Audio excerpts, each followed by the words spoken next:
እንደ እግዚአብሔር ያለ ማንም የለም። እግዚአብሔር ባለን፣ እግዚአብሔር ባስቀመጠልን፣ እግዚአብሔር ባቀደልን ስንሄድ ሁሉም ከእግዚአብሔር ሲሆን እንዴት ደስ ይላል። የሰው ልጅ ይለፋን፣ ይደክማን፣ ብዙ ነገር ይጠራን፣ ግን እግዚአብሔር ካልፈቀደው ሁሉም የከንቱ ከንቱ ነው። እግዚአብሔር ሲፈቅድ ደግሞ በሰዓቱ በጊዜው ውብ እና ድንቅ ያደርጋል ማለት ነው። ሰላም ጤና ይስጥልኝ። የእምነቴን አልክድም የሁለገብ ቻናል አድማጭ ተመልካቾቻችን እንደምን አላችሁልኝ? ዛሬም በአዲስ ቪዲዮ ተከስቻለሁ። እንዴት ነበር በዓሉ? መልካም በዓል። ኦርቶዶክሳውያን ገና እስከ ዳግሚያ ትንሣኤ በዓላችን ነውና እንኳን አደረሳችሁ እንባባላለን ማለት ነው። እኔም ዛሬ በድጋሚ እንኳን አደረሳችሁ እያልኩኝ በአዲስ ቪዲዮ ተከስቼላችኋለሁ ማለት ነው። ይህን ቪዲዮ ከወደዳችሁት ላይክ፣ ሼር አድርጉት። ደግሞ እንደምትወዱት ነው የሁላችንም ፍላጎት የሁላችንም ምኞት በሆነ ስንል የነበረው ዛሬ ሆኖ ተሳክቶ እንደዚህ በቃ ነፍስ ዘርቶ ስናየው ለአንድ ለገነት ብቻ ሳይሆን ለብዙ ገነቶች፣ ለብዙ ሴቶች፣ ለብዙ ሙሉ ጌታ ለሆኑ ወንዶች ጥያቄን ይፈታን፣ ቋጠሮ እንደዚህ ይፈታል ወይ ብለን ቁመን የምናስብበት ነው ብዬ ነው የማስበው። እኔ ገነትን ድሮ በጣም እከታተላት ነበረ። ፊልሟን በጣም ነው የምወድላት። ፊልም ራሱ ስትሰራ እንኳን ሁሉም ከእግዚአብሔር ጋር የተያያዘ ነው። በተለይ አንድ በጣም ያዘንኩበት ልክ እንደ እውነት ፊልም አልመስለኝ እስካለ ድረስ በጣም የምወድላት አንድ ፊልም ልጆች ለማደጎ ስትሰጥ ቄሱ ቀርቦ ሲያጽናናት፣ መንገድን ሲመራት፣ መንገድን ሲያሳያት የሰራችውን ፊልም እኔ በጣም እወድላታለሁ። እንደገና ደግሞ እውነት እስከሚመስለኝ ድረስ የተሰበርኩበት ነው። ምክንያቱም ስናጣ ምንም ሳይኖረን ሲቀር ልጆቻችን አሳልፈን ለሌላ እንደምንሰጥ የሰራችበት ነው። ገነት ግን በጣም ምርጥ ጀግና ሴት ነች። ምክንያቱም ጀግንነቷን ደግሞ በልጆቿ ማየት ትችላላችሁ። ምንም ከባለቤቷ ጋር ተለያዩ ይባል እንጂ ተለያዩ የሚለው ቃል እንጂ አብረው እንዳለ ቁጠሩትኝ። ልጆቻቸውን በፍቅር ኮትኩተው በትምህርት በጣም ጎበዞች፣ በትልቅ ደረጃ ልጆቻቸውን እያስተማሩ በቃ እኔ እንጃ የገነት ባልና ሚስት ተለያዩ የሚለውን ሳስብ ልክ ነጮቹን ሁልጊዜ እኔ እሷን ነው ተምሳሌ ማደርግ። እንደ ነጮቹ ናቸው። ነጮቹ ባልና ሚስት በሚፋቱበት ሰዓት ልጆቻቸው እንዳይጎዱ ባልየውም አግብቶ ከሆነ ሚስት ማግብታ ከሆነ ምንም ጣጣ የለባቸውም። የልጆች ልደት በሚሆንበት ሰዓት አባትየው ይሄዳን ከሚስቲቱ ከፈታት ቤት የዛችን ባል ይኖራል። አብረው ጓደኛ ይሆናሉ። ቤተሰብ ነው የሚሆኑት ማለት ነው። በቃ እንደተፋቱ ራሱ አታውቁም። ሚስትም ባሏን ይዛ ትሄዳለች፣ ባልም ሚስቱን ይዞ ይመጣል። ያን የድሮውን አያስቡም። አንድና አንድ የሚያስቡ ከዛ ላይ ልጆቻቸውን ነው። ልጆቻቸው እንዴት አድርገው ማሳደግ እንዳለባቸው፣ ልጆቻቸው እንዴት አድርገው ማነጽ እንዳለባቸው፣ ልጆቻቸው እንዴት አድርገው ትልቅ ደረጃ ማድረስ እንዳለባቸው ነው የሚያውቁት። የኛ ኢትዮጵያዊ ደግሞ ብዙዎች በተለይ ወንዶቹ አንዲትን ሴት በፍቅር ኑረው አግብተው አልስማማ ብለው ሲፋቱ ልጅን ልክ የእናት ዕዳ ነው የሚያደርጉት። ለምን እንደሆነ አላውቅምና ያሉትን ልጆች ያው ለእናት ነው እንትን የሚሉ ኃላፊነቱ የሚሰጡ። ተቆራጭም የለም ምንም የለም። አንዳንድ አባትማ ጭራሽም ዙሮ አያይም ማለት ነው። የኛ ኢትዮጵያዊ 99% ብል አልተሳሳትም 99% ወንዶቹ ሚስቶች ጋር ከተለያዩ በኋላ ልጆቻቸውን ልክ ለእናታቸው ኃላፊነት እንዳለባቸው የእናቶች ብቻ እንደሆኑ አድርገው ያስቡና ልጆችን ከእናታቸው ጋር ጥለው ነው የሚጠፉት ማለት ነው። እነ ገነት ግን እነ ሙሉጌታ ይሄን ነገር አላደረጉትም። በእውነት ይሄን ነገር አላደረጉም። ልጆቻቸውን አብረው ነው ያሳደጉ። ልጆቻቸውን በፍቅር አብረው ነው የገነቧቸው። አብረው ነው ያስተማሯቸው። መናፈሻም ቦታ በየትኛውም መዝናኛ ቦታ ሲሄዱ አባትና እናት አብረው ነው ያሉ።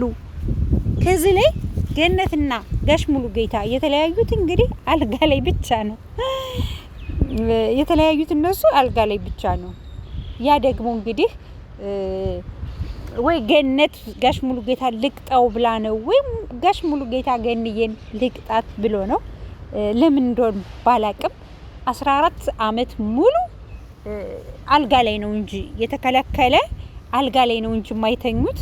ከዛ ውጭ የሚያስፈልጋቸውን ነገር አብረው እያደረጉ አብረው ስራቸውን እያካሄዱ አብረው ልጆቻቸውን እያሳደጉ ገነት የሚጎድላትን ነገር የገነትን ቀዳዳ እሱ እየሞላ የጋሽ ሙሉጌታን ቀዳዳ ገኒ እየሞላች 14 አመትን አሳልፈዋል። በጣም የሚወደዱ ፍቅር የሆኑ ልጆችን ነው እንግዲህ ልጆችን ሁላችሁ በሚዲያ ላይ ታውቋቸዋላችሁ። በጣም የሚወደዱ ፍቅር የሆኑ ልጆች በዚህ እድሜያቸው ራሳቸውን ለመቻል የማያደርጉት ጥረት የለም። ከገኒ ወይንም ደግሞ ከአባታቸው ምንም የሚጠብቁት ነገር የለም። ሁሉንም ራሳቸው ተጫጭረው በቃ አለ አይደለ በጣም ደስ የሚሉ ደረጃውን በጠበቀ በንጽህናቸው ጽዳታቸው ምናቸው በጣም ደስ ሲሉ ፍቅራቸው በጣም የሚያስቀና ልጆችን አፍርተዋል ማለት ነው። ይህ ደግሞ ጥሩ አስተዳደግ ለእናትም ለአባትም አንድ አይነት ፍቅር እንዲኖራቸው አድርገው ያሳደጉ ሁለቱ ናቸው። የሰው ልጅ እኮ ይጣላል ይጋጫል አይደለ እንዴ? እንኳን አይደለም ሰውና ሰው ድንጋይና ድንጋይ እንኳን ይጋጫል። ግን በዛ ሰዓት ምንድነው ማድረግ ያለበት? ከልጆች ፊት ይሄን ነገር ሳያመጡ የሁለቱም ግጭት ለልጆቻቸው ሳያሳዩ ግጭታቸውን ዞር ብለው ይቅርታ እየተባባሉ መነጋገር ያለባቸውን ነገሮች እየተነጋገሩ መጣላትም ያለባቸውን ነገሮች እየተጣሉ ለልጆቻቸው ግን አንድና አንድ ፍቅርን እያሳዩ አባታችሁ ጠፋ አልደወለም፣ ሂዱና አዩት ከቤት ምን ሆኖ ይሆን ቤተሰብ ሂዱ ጠይቁ እያሉ እንደዚህ በጥኑ በስነ ስርዓት አሳድገው ዛሬ ለዚችን ቀን 14 አመት ሙሉ ያሳልፏትን ጊዜ አሁን ሲያስቧት ለምንድን ይሆን ብለው ቁጭ ነው ይቆጫቸዋል ብዬ ነው ማስብ። ምክንያቱም 14 አመት ቀልድ አይደለም። ያው 14 አመት የቀረ አልጋ ነው ብያቸዋለሁ። ያቺ ግን አልጋ ላይ የሚያደርጓት ነገርም 14 አመት ቅጣት ነች። ገባቸው? ለምን 14 አመት በከንቱ ያልፋን? ስንት ነገር ስንት የሚሰሩባትን ፍቅርን የሚያሳልፉባትን አሁንም ያው እግዚአብሔር አብረው ከዚህ በኋላ አብረው ያርጁ አብረው ይጃጁ እያልን እግዚአብሔር አምላክ ደግሞ ለስጋ ደሙ አብቅቷቸው የዘላለም አምላክ ለስጋ ደሙ ያብቃቸው። ከዚህ በኋላ ያው ውለዱ አይባሉ ወልደዋን ምርጥ ልጆች አላቸው። እግዚአብሔር አምላክ የልጆቻቸውን ፍሬ ያሳያቸው። ልጆቻቸውን ይዳሩ ይኳሉ። እንግዲህ ሴቷ መጽሐፍ ቅዱስ ሰጣቸዋለች። ይሄ መጽሐፍ ቅዱስ ቀልድ አይደለም።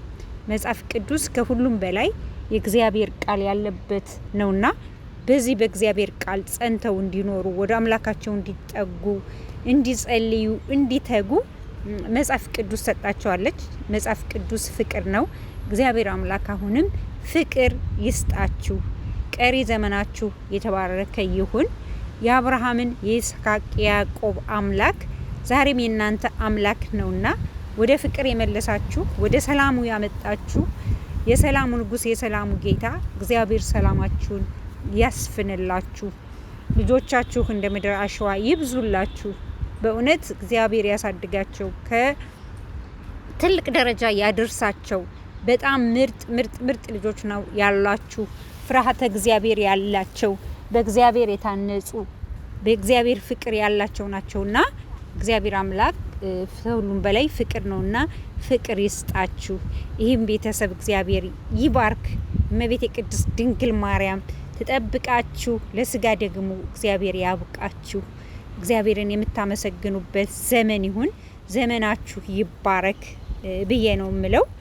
እንግዲህ ከነጋሽ ሙሉ ጌታ ከነገነት ደግሞ ተምራችሁ ሌላ ተለያይታችሁ ያላችሁ ሴቶች ካላችሁ ወይንም ወንዶች ካላችሁ ወደ ነባሩ ኑሯችሁ ወደ ነባሩ ትዳራችሁ እንደምትመለሱ አልጠራጠርም ማለት ነው።